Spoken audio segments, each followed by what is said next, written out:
Wellness Rhythm Show. Find your rhythm. Live your wellness. Y'all, let me tell you something. A few months ago, I got my annual blood work back, and my doctor just kind of glossed over the hormone section like it was fine print on a rental car agreement. And I sat there thinking, I have no idea what any of this means. Right, and that is genuinely the norm. Most people get a hormone panel, see a column of numbers, maybe a little L or H next to a few of them, and walk out more confused than when they walked in. Which is a problem because those three hormones, testosterone, estrogen, and cortisol, they are basically running the show behind the scenes of your energy, your mood, your metabolism, your sleep, everything. Exactly. So today we are not going to turn you into an endocrinologist, but we are going to make sure you can look at your hormone panel and actually understand what you're looking at, and more importantly, what to do with it.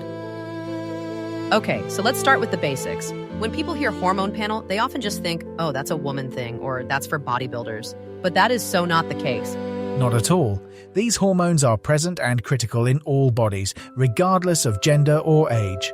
The levels and ratios differ, but the functions are universal. Energy regulation, stress response, bone density, cognition, libido, all of it. Here's the thing though, the conversation around hormones has been so heavily gendered that a lot of men don't know their estrogen matters, and a lot of women don't know their testosterone matters. It's wild. Brilliant point, and that knowledge gap has real consequences. Research published in the Journal of Clinical Endocrinology and Metabolism has consistently shown that imbalances in these three hormones, even subtle ones, correlate with outcomes like fatigue, cognitive decline, and metabolic disruption. So let's define each one quickly. Testosterone, go. Right. Testosterone is an androgen, primarily produced in the testes in men and the ovaries and adrenal glands in women. It drives muscle synthesis, bone density, libido, mood stability, and even motivation. Dr. Abraham Morgenthaler at Harvard has done extensive work on how low testosterone affects quality of life across all genders. And it is not just a male hormone. Y'all, I had mine tested and it was in the basement. My doctor actually said that low testosterone in women is one of the most overlooked causes of fatigue and low motivation. That tracks with the literature. Now, estrogen, and again, this applies to everyone. Estrogen, primarily estradiol in reproductive age adults, supports cardiovascular health, bone protection, brain function, and mood regulation. The Endocrine Society has published extensively on estrogen's neuroprotective effects. And then cortisol, which I feel like is the hormone everybody's heard of, but nobody really understands. Cortisol is produced by the adrenal glands in response to stress, real or perceived. In the short term, it is absolutely essential. It mobilizes energy and sharpens focus. The problem is chronic elevation. Dr. Robert Sapolsky at Stanford, his work on stress biology is foundational here. His book, Why Zebras Don't Get Ulcers, is still the best lay explanation of chronic cortisol dysregulation. Love that book. Okay, so let's dig into the actual panel. When someone gets their blood work done, what are they looking for? So, a standard hormone panel will typically show total testosterone, free testosterone, estradiol, DHEAS, and cortisol.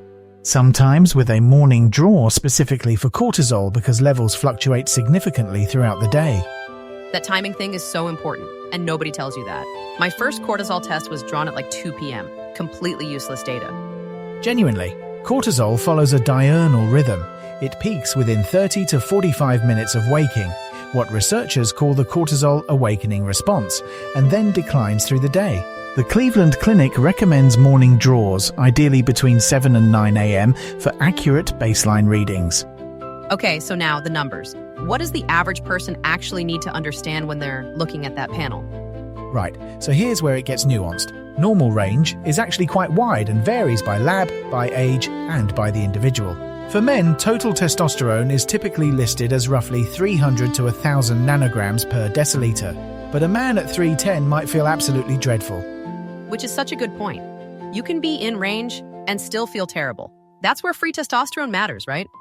Exactly. Free testosterone is the biologically active portion, the part your cells can actually use. A significant portion of testosterone is bound to sex hormone binding globulin, or SHBG, and albumin, making it unavailable. So your total number can look fine while your free testosterone is genuinely low. Here's the thing, though. This is exactly the conversation to have with your doctor. Not just, am I in range, but where am I in that range and how do I feel? Agreed. And that's a point Dr. Sarah Gottfried, the functional medicine physician and author of The Hormone Cure, makes consistently. She advocates for optimizing hormones within range based on symptoms, not just hitting a technical threshold. Now let's talk about cortisol on the panel specifically, because this one gets tricky, right? It does. A single morning cortisol draw gives you a snapshot. But many practitioners, particularly in functional medicine, prefer a 4-point salivary cortisol test across the day to map the full diurnal curve. The Dutch test, dried urine test for comprehensive hormones, developed by Precision Analytical, has become increasingly popular for exactly this reason. I have done the Dutch test. It is a lot of collection, but the data you get back is genuinely fascinating. It does paint a more complete picture. Though I'll be honest, the evidence base for some of the interpretations from these panels is still emerging. For clear clinical concerns, a physician-ordered blood panel is still the gold standard. Okay, I want to address something because I know some of our listeners are going, great, but my doctor barely has time to discuss any of this. What do you do with that? That's the real friction point, isn't it? The practical answer is to come prepared. Write down your symptoms before the appointment. Fatigue at specific times of day, changes in mood, sleep quality, libido, body composition. These are the clinical clues that help a good doctor interpret numbers in context. And if you feel dismissed, it is absolutely okay to ask for a referral to an endocrinologist or to seek out a functional medicine doctor who specializes in hormonal health. You are an advocate for your own body. Absolutely. And for our listeners who are in that 40 to 60 range, the sandwich generation and pre-retirees especially, this is a particularly important window. Perimenopause, andropause, and the cumulative effects of chronic stress all converge in those years. Y'all, if you are in your 40s and you feel like a completely different version of yourself and nobody can explain why, please ask for a full hormone panel. It might just give you some real answers. And this brings us to what you can actually do from a wellness standpoint, pending any clinical conversations. Because lifestyle has a genuinely meaningful effect on all three of these hormones. Right. Okay, so for testosterone, resistance training is probably the most well-supported intervention. A meta-analysis in the Journal of Strength and Conditioning Research confirmed that compound movements, think squats, deadlifts, rows, produce meaningful, acute testosterone responses. Sleep is equally important. Research from the University of Chicago, published in JAMA, found that restricting men to 5 hours of sleep reduced testosterone levels by 10 to 15% within a week. Within a week. That is staggering, and that probably applies across genders too. The data leans that way, yes. For estrogen balance, things like reducing alcohol, maintaining a healthy body fat percentage, and managing SHBG through diet all play supporting roles. And for cortisol, this is where the basics really hold up. Consistent sleep, regular movement that isn't chronically high intensity, social connection, and honestly just identifying your actual stressors rather than white-knuckling through them. Dr. Elissa Epel at UCSF, known for her work with Dr. Elizabeth Blackburn on telomeres and stress, has also contributed significantly to understanding how perceived stress, not just objective stressors, drives cortisol dysregulation.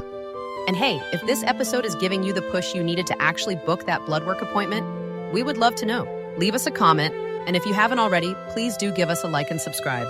It genuinely helps us get this kind of practical, evidence-based content to more people who need it. Strongly seconded. Right, let's address the skeptic in the room, because there is a wellness industrial complex around hormone optimization that deserves scrutiny. Oh, absolutely. The number of supplements I've seen marketed as natural testosterone boosters with essentially no clinical backing is, well, it's a lot. Ashwagandha has some modest evidence from small trials. Zinc matters if you're actually deficient, but the aggressive supplement marketing around hormone optimization is largely ahead of the science. The Examine.com database is a great resource for checking actual evidence tiers on specific supplements before spending money. Here's the thing, though. The goal isn't to hack your hormones into some theoretical peak state. It's to understand your own baseline, notice what's changed, and make informed decisions with a qualified practitioner. Precisely. Context, individual variation, and working with a professional are not optional footnotes. They are the whole point. Okay, so if you take one thing from today, let it be this. Get the panel, ask for the full panel, including free testosterone and a morning cortisol, and then actually sit down with your results and ask, where am I in this range and how do I feel? Those two things together tell a story your numbers alone never will. And book the appointment in the morning. Literally.